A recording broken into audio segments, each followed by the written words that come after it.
Hello and welcome. My name is John Buckley. I am the practice director of PPL Midwest, based here in Chicago. We're very appreciative of the fact that we have Mary Foyder here to talk to us about trauma-informed design.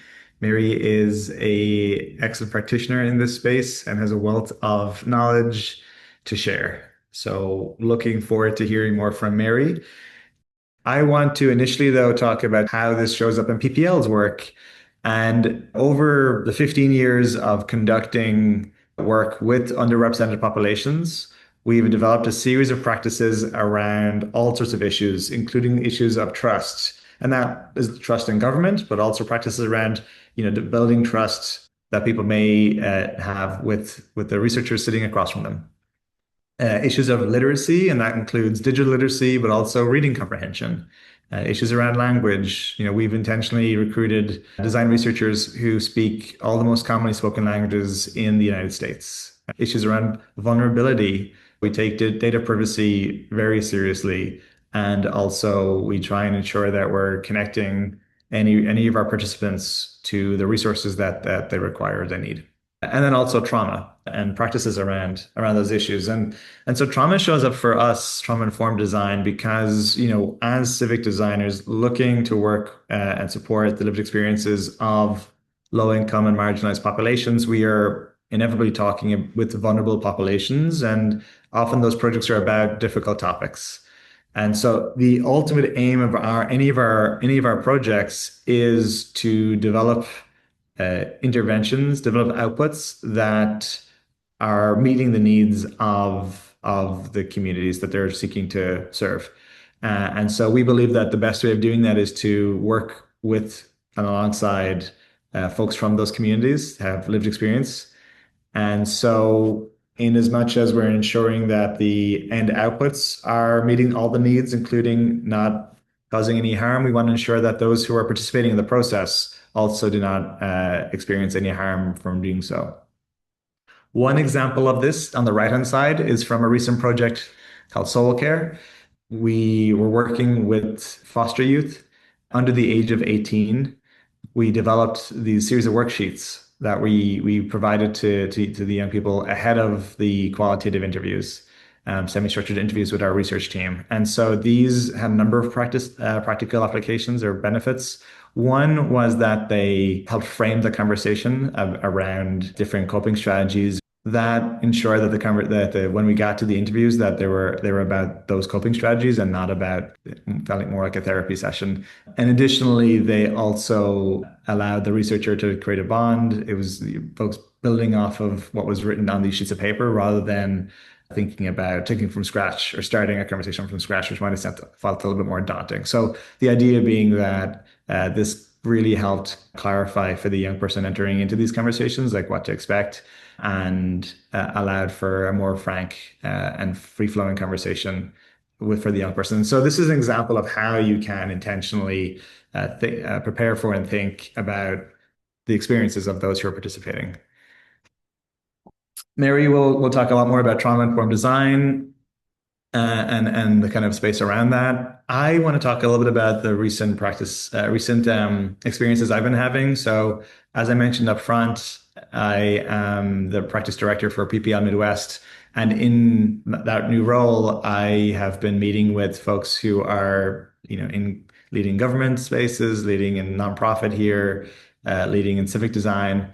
And through these conversations, I've seen a number of patterns, but the one that kind of jumps up most prominently to me is this kind of sense of austerity within government programs and in particularly in benefits. But I think there's a number of kind of compounding challenges at one time here, and that's from everything from the American Rescue Plan (ARPA) funding running out, and that funding, temporary funding for a number of pilot programs and entire offices.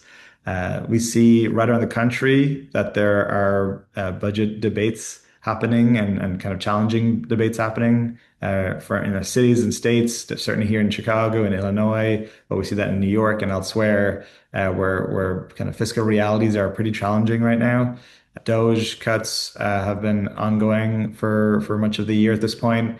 And then we're seeing upcoming cuts with this one big beautiful bill, both funding cuts, but also administrative burdens that are being placed on both the individuals who are seeking services, but also on the different states and other administrative organizations who are responsible with administering that. So these are restrictions not just fiscal, but also regulatory. So that's kind of the setting, I guess, right now. But I want to zoom out a little bit to think about the policy cycle. And this is something that we talk about here in Public Policy Lab. We talk about it in the terms of policies, but also it's true for program and programming and service delivery, that all of these things go through a cyclical journey, and that there's a problem identified up front, there's an intervention identified, approvals for that, and then it gets implemented, and then it's evaluated, and then it changes over time. It changes or possibly gets discontinued.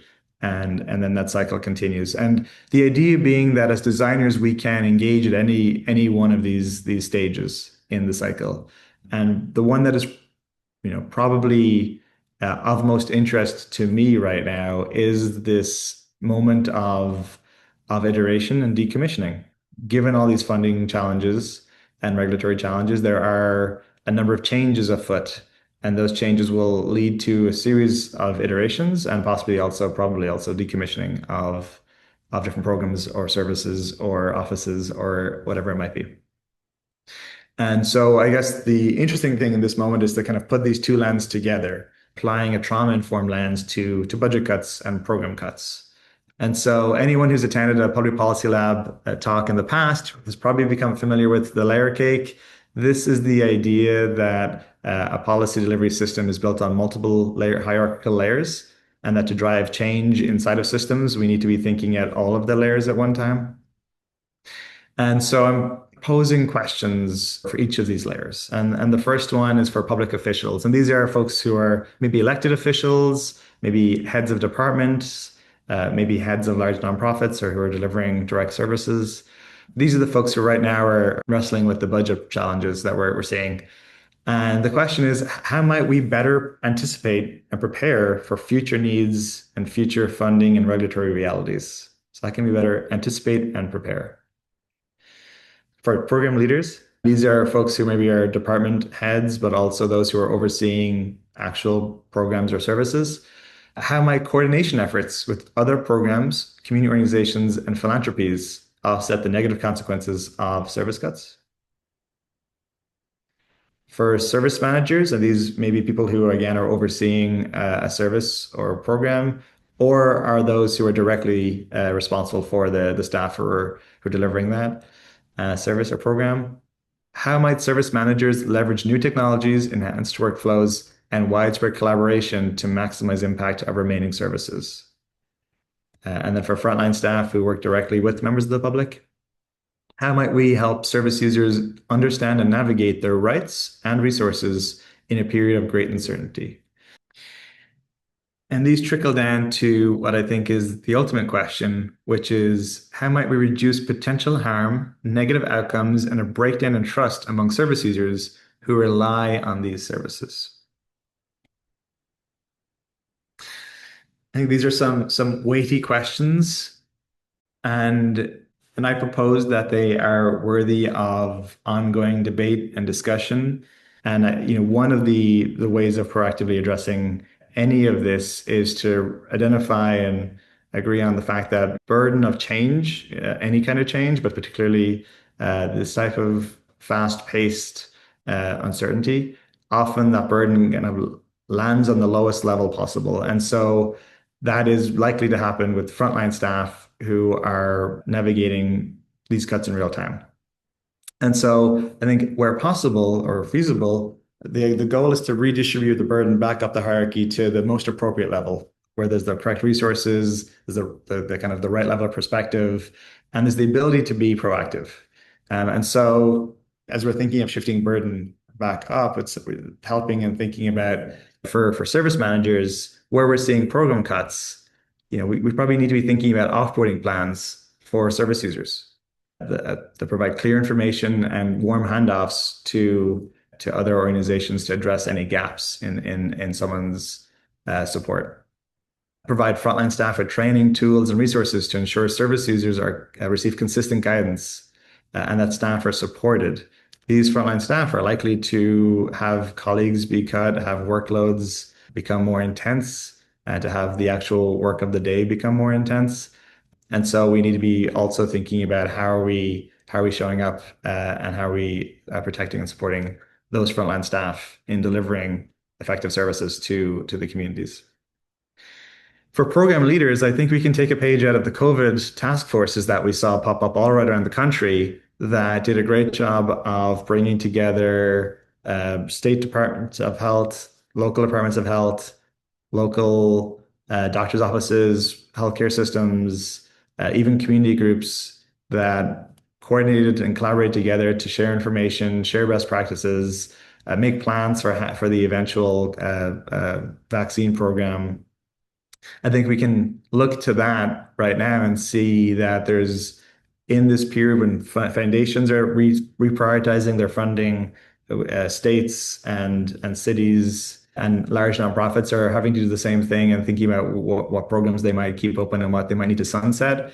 That these efforts should ideally be happening in a coordinated fashion with information and communication flowing between these different groups to ensure that where programs are brought together, that there's a plan for how this second group or whatever can pick up the pieces there, and so that there's actually a networked effect, and decisions aren't being made in silos. And then the second thing here is to invest in business process improvements, service design, and change management to again reduce the effects of administrative burden. Particularly, there's opportunities here for thinking about how technology can help with some of the administrative burdens the big beautiful bill are likely to cause. And some of those are truly administrative, and as much as possible, we wanted to not distract program staff from the ultimate goals of these programs.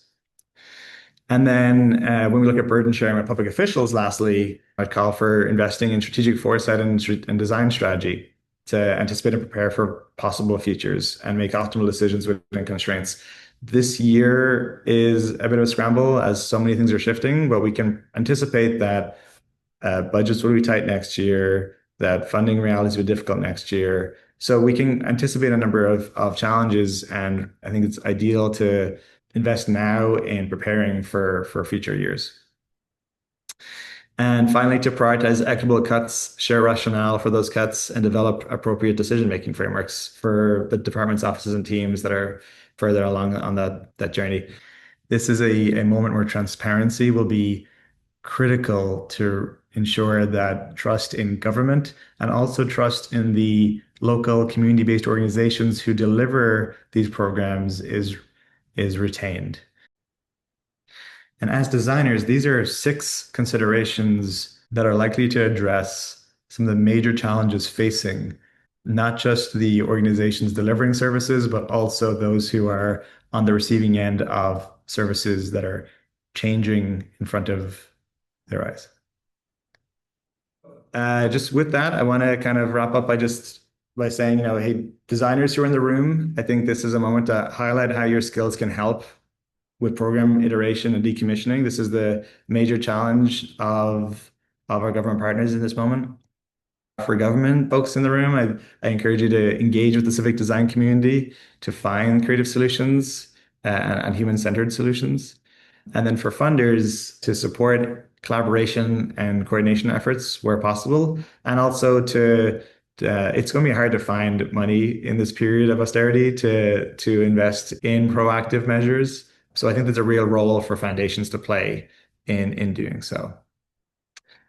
But I do want to hand over now to Mary, who's going to talk more about her practices around trauma-informed design and her journey to that. So Mary, over to you. Awesome. Thank you so much, John. So I'm Mary Foyder. I use she, her pronouns, and I'm a healing-centered, trauma-informed designer and small business owner here in Chicago. I lead a tiny design consultancy and multidisciplinary collaborative. I'm comfortable wearing a lot of different hats, and I often move fluidly between brand strategy, visual design, service design, co-design facilitation, and more. As a collaborative, I build teams with other designers and small studios, depending on the challenge that's at hand. And in addition to my own design practice, I serve as part of the Thriveology Research Alliance, which is a partnership between Johns Hopkins Center for Adolescent Health and Healthy Teen Network, supporting young people's right to sexual health and well-being. And I serve as director of design for Braver Collective, a nonprofit dedicated to helping survivors of sexual trauma find their unique pathways to healing. Before I go further, I just want to acknowledge that in sharing my work, I will be sharing work that discusses the existence of trauma and supporting survivors of sexual violence, abuse, and assault. The topic is difficult, and I hope that everyone can walk away from our conversation today feeling hopeful about the role of design in difficult circumstances. And as I share this work and later today, notice how you're feeling in your body, and please do whatever you need to do in order to take care of yourselves, including stepping off this call if you begin to feel activated or overwhelmed. So I'm going to try to talk briefly about my background as a designer first. So this is a little bit of an evolution of my own approach. My career began as a graphic designer, and I started freelancing with IDEO, which is a multidisciplinary design and innovation consultancy, way back in 2003. And that was right about the time when they were beginning to move in a new direction, embracing brand, communication design, and storytelling, in addition to industrial design. When I began working there, I'd never heard of human-centered design, but I instantly felt an affinity with the process. And as a young visual designer, I really relished the opportunity to connect directly with consumers and design in a way that responded to people's actual needs. There's just some process flavor here on the right for you.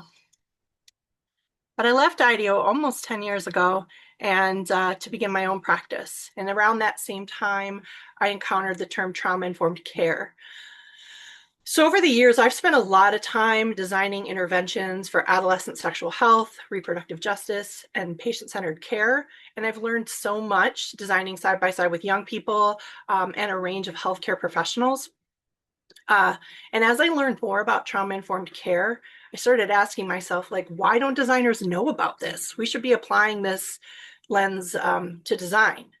And so I began by adapting those trauma-informed care principles that were from the CDC and SAMHSA, using a design lens and then sharing those. I'm not going to dig into all 6 right now, but I worked with some amazing folks like Rachel Deetkus of Social Workers Who Design, and I'm noticing there's also some amazing folks I've worked with on this webinar, so hey. I'm also inspired and informed by the work of awesome studios like Onward, the Creative Reaction Lab, Shy by Design, and the Model of Care for Co-Design by Kay McKercher. But what trauma-informed design boils down to, and I think, thank you, John, you already kind of said this, having a trauma-informed practice means that we're recognizing the persistence of trauma and committing not to repeat or cause further trauma throughout the design experience. So building upon trauma-informed design, a healing-centered approach recognizes that people are more than their trauma. It's about an understanding and designing for different stages of recovery experienced by survivors of trauma and supporting paths forward. It's also acknowledging the greater context in which trauma exists and persists in individuals, generations of families, communities, and systems and structures.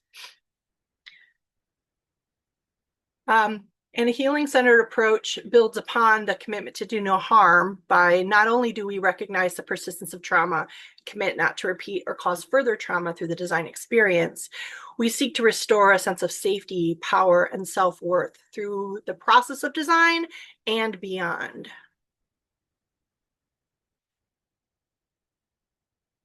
So to illustrate the differences or some of the nuances between human-centered, trauma-informed, and healing-centered design at a high level, I'm gonna share a couple examples. For this first one, I'm digging deep, like back to work that's over 15 years old. Bedsider is a birth control support network that was founded with the National Campaign to Prevent Teen and Unplanned Pregnancy.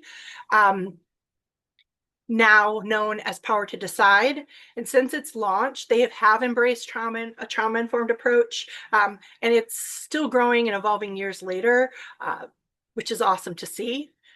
Bedsider is an older project, but it's one that changed my trajectory as a designer. Bedsider was the first project I ever worked on where my design skills and my passion for reproductive justice, sexual health, and gender equity merged together. The creation of Bedsider was a human-centered project in every way, but not trauma-informed. At the time, we did not have the language or really any understanding of trauma, let alone how to respond if someone was triggered. In fact, this project would be my first taste of vicarious trauma. And it was also the first time I witnessed one of my colleagues become triggered and overwhelmed by their own trauma with no official, like, organizational support of any kind. The next example is one that integrated a trauma-informed approach with co-design and collaboration with young people and healthcare professionals. So this is a little bit older as well, but a national study had identified Cook County and Chicago as number 2 in the nation for cases of chlamydia and gonorrhea for 15 to 19-year-olds. Hooray! So the CHAT program, which stands for Chicago Healthy Adolescents and Teens, is a grant-funded response by the Chicago Department of Public Health. And this had a goal to bring anonymous STI testing, treatment, and education into Chicago public schools. The Chicago Department of Public Health structured their work in a really smart way. They set aside the first year for piloting and testing the treatment process, testing process, and they identified key messages that they needed to communicate. But in year 2, they designated time and resources for design and for centering the youth voice. So that's about the time where my team joined, and together we identified, worked with young people to identify content that they desired to know. We talked about the tone of voice and the visual design that could better connect with young people, or at the very least, like, make a very cringy experience less cringy. And additionally, we looked at the students' experience journey across the entire, like, education, testing, and treatment process, and identified some key moments where trauma-informed supports and tools were needed. Lastly, Braver Collective. Braver Collective is dedicated to helping survivors of sexual trauma find their own unique pathways to healing. We create and share accessible, reliable, trauma-responsive, and shame-free online spaces dedicated to survivor voice and choice. This is a resource that as survivors we've longed for but never found. And every aspect of our organization and digital presence has been shaped by the wisdom and lived experience of trauma experts, healers, supporters, and most of all, survivors. Designing for this space has been an opportunity to make change, to push back on stigma, and to have an impact on an issue that really affects more than 1/3 of all people in the United States. It was during this work that another aha moment occurred for me. When I first began working on what would become Braver Collective, my friend and Braver Collective founder, Scott Dilley, loaned me his very dog-eared copy of Judith Lewis Herman's book, Trauma and Recovery. So Judith Lewis Herman is a contemporary psychiatrist, and she is most well known for developing the diagnosis of complex PTSD. And in this book, she shares her research and understanding of what's needed in order for a person to begin to heal or recover from trauma. So she states that recovery unfolds in 3 stages. The central task of the first stage is the establishment of safety. The central task of the second is remembrance and mourning. And the central focus of the third stage is reconnection with ordinary life. I'm going to share a little framework and journey here. So healing or recovery from trauma is a journey. And often people, especially folks outside of mental health, like designers, talk about trauma and recovery. It can sound overly simplistic, and the journey is not actually as simple as moving from point A to point B. In reality, a journey is much more complex. A person's journey may feel more like this, with twists and turns, ongoing trauma, additional trauma, setbacks, jumps ahead, because healing is not linear. And any interactions we have with trauma survivors or whatever is designed in support of survivors, they're part of this larger context or experience of that person. And one way to frame this and kind of get your arms around this, because there are as many journeys as there are people like walking those paths. So looking at how healing unfolds in 3 stages, it helps us put some context here. The first stage is about stabilization and safety. So this involves listening, giving people space, like literally or figuratively, to self-regulate, reset, or take their own first or next step. And when someone feels safe enough, they can begin to process their trauma, to unpack what happened to them, to grieve what was lost. Some people prefer to do this alone, with the help of a therapist, through like mind, body, spirit modalities, or through writing, storytelling, art making, many different ways. And the third stage is about reconnecting with life. So what reconnection really is, it's the way that a person integrates trauma into their life or their life story in a way that fits with their sense of self. And that reconnection is also a wide spectrum. What it looks like is going to be unique for each person. And because designers love a good framework, these 3 stages can be used as an abstractive framework, which can be helpful to check ourselves and to encourage us to think more deeply about the impacts and outcomes that design processes, concepts, or final products have. And while this framework is a good scaffolding for design, in actuality, those stages play out more like this, happening in any order, again and again, over a person's life. And each person's healing journey is unique. We have to take care not to overly simplify the reality of how systems, structures, and design solutions play out within the context of people's lives. And in my experience, it's important to kind of hold space for all 3 stages, using what we understand about what a person could be experiencing at any time during their healing journey. We can design more responsively for what they might need at any stage. So at its core, healing-centered work is trauma responsive. Understanding the healing process informs and frames the ways in which design can respond to trauma, across co-design processes, prototypes, products, services, and more. A healing-centered approach equips us to respond to people's needs, no matter where they are in their individual or collective journeys, by establishing a safe enough space for brave conversations and engagement, by honoring lived experience and making way for voice and choice, and supporting connections and healing in community. I'm going to go through each one of these, and then I'll share some snippets from a case study on Braver Collective. So first off, if we hope to collaborate and build trust with people, we must create and hold space where people feel safe enough to engage with us, with each other, with a co-design process, or with any other services or supports. So we were adamant from the start that survivors would help shape Braver Collective. Though sometimes a challenge in our capitalist reality, we committed to moving at the speed of collaboration while building relationships with survivor advocates, allies, and other ally organizations. They vetted us. These orgs then connected us with folks in their own networks who were open to joining a paid cohort of survivors as co-designers. And these are a few of the organizations that are now actually healing partners within the collaborative, or within the collective.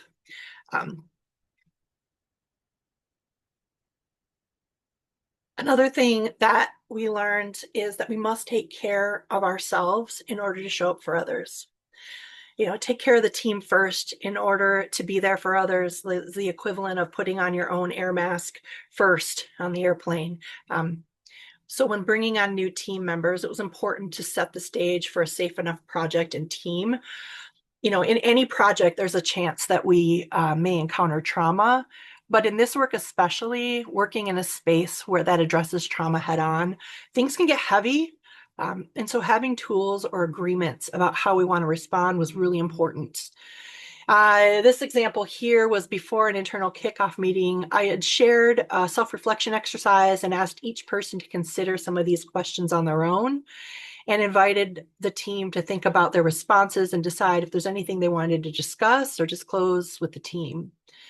We later talked about ways which we could care for each other and look out for each other. So we made agreements about how we'd like our teammates to respond if we became overwhelmed or upset. And we also discussed plans for how we would respond if anyone else we encountered experienced this. Planning for self-care is a lesson I've learned the hard way. I know that before I started having conversations like these with my team, well, I know I'm not the only person who has sobbed in their car after an interview. No one wants that. Embedding support into the design process. So thinking about co-design, and during our co-design sessions, we embedded support into the design process by inviting experts on board to supervise us and the process and to be there for co-designers if needed. This slide's from a session where we were joined by Kelsey Newstall, who is a survivor advocate, social worker, and survivor herself. And she would take a moment to gently remind survivors, to do what they need to do to take care of themselves in the moment. We want people's help, but not if that means causing harm. And we also try to normalize stepping away and reaching out. So we offered multiple ways that participants could get support in the moment. They could enter 3 asterisks in the chat and Kels would pull them into a waiting breakout room for a one-on-one conversation. Or she also offered up her cell, an email if folks had questions or needed further connections to resources either during or after a session. And obviously, that doesn't replace true therapy and care, but it was important to have some checks there to help folks if they needed it in the moment. So what's playing on the screen right now is a little snip of the homepage, and this is just like a quick peek at some of the UX design with establishing safety in mind. So what you see here is safety messages, 24-hour crisis support, and then asking folks how they're feeling, and then acknowledging the reality of how someone might be feeling and offering affirmations or links to content that they don't know where to start. This also includes check-ins and content warnings and an ever-present escape button on the side. I'm not going to let this play all the way through. Secondly, we can honor a person's lived experience and make way for voice and choice. So this means we support individuals' agency to express their needs and lived experience. We understand that it's their choice to share their wisdom with us, and we engage in ongoing consent, prioritize autonomy, respect boundaries, and hold space for active participation in decision-making. Like a direct example of this is our survivor-defined code of conduct. So what you see on the left is a slide, an image that is a synthesis of a lively discussion that we had shared back with co-designers. So taking what we had listened to and learned, and then sharing back what we heard to understand, did we hear you correctly? And actually, these 4 insights became the basis for Braver Collective's site's code of conduct, which you see scrolling here on the right, which was written with survivor advisors. We also curate a vetted resource library of survivors and survivor-sourced insights in support of our individual and collective healing. So visitors may explore, again, based on tags, find individual pathways through well-organized content to support survivor choice and agency. They can read different articles. The blue here are resource articles and the yellow are insight. The resource articles are research-backed, survivor-vetted articles, and the insight articles feature survivor-to-survivor advice and perspectives from their own experience on resources, techniques, and healing practices. And there's also a way to recommend authors, practitioners, topics, and things. Like, we're always looking to our community for what else should be here. What else do you want to know, or what would you like to share? Survivor stories are the heart of the site. So stories in their many forms. This shows up like an infinite possibility, these infinite possibilities of healing. It's meaningful. Stories are meaningful to both the reader and the teller. Stories can help us slow down, make meaning of our own experiences, and stories can help people to feel less alone. You're seeing here some of the content warnings and self-care information, links to hotlines or warm lines. Again, you can browse by topic or tag. And each of these cards that you see on the screen show link to original writing, essays, and art that have been submitted by the survivor community. And see if we can click on one. This is a long video, but you can see. Let's see. Here we go. If you click into one of these, you can see this is some poetry that was written by a survivor. And then we've also built in a way to acknowledge folks in a safe way. So you can have community reactions like, I feel seen, thank you, or I see you. We're not enabled to do commenting right now, but this is a way to acknowledge like that I've read your story and I see you and I hear you. And then third, supporting connection and healing a community. We seek to restore a sense of safety, power, and self-worth throughout the process of design and beyond. We believe that healing happens in community, and we support connections when appropriate beyond the design process. A healing-centered co-design process should be reciprocal. That should be a positive experience that sets the stage for ongoing healing and community building beyond the end of the project. So speaking of beyond the end of the project, our co-designers, as things are wrapping up and ongoing, co-designers asked if they could contribute, and we invited them with open arms. What you see here is one person submitted an insight article about their experience on how to support yourself while caring for others who are in crisis.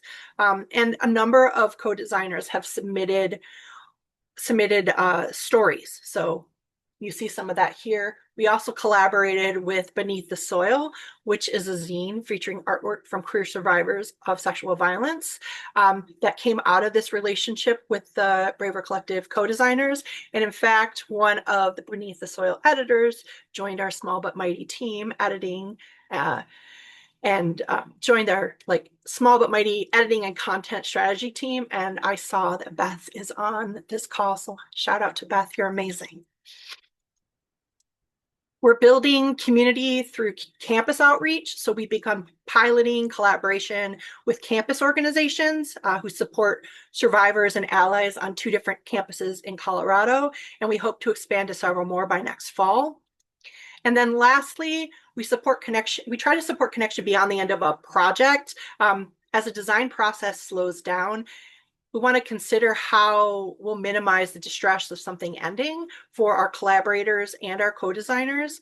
And I think a beautiful sort of passing the torch has happened where 2 of our former co-designers are now facilitating the next iteration of survivor feedback, co-design, and community building via a paid advisory committee called the Reflecting Pool. I also like to call this designing myself out of a job, which is always the goal. So these examples I shared just kind of scratch the surface of all the ways in which a healing-centered approach guided Braver Collective's founding, design, and work. And I just wanted to say it's been exactly 1 year since Braver Collective launched. So there's so much more to come, but it's really exciting to be sharing this work with you today. And then I just want to, as we transition into Q&A, I just want to invite everyone to reflect on, what are the ways that you've designed care, safety, compassion, or community building into your own practice? And also to John's point, like how might we apply some healing centered and trauma informed approach to sunsetting programs? What if we saw the design process as a way to strengthen social connections or connect people to additional supports? So I'll stop there. That's my contact info, and I'll stop sharing.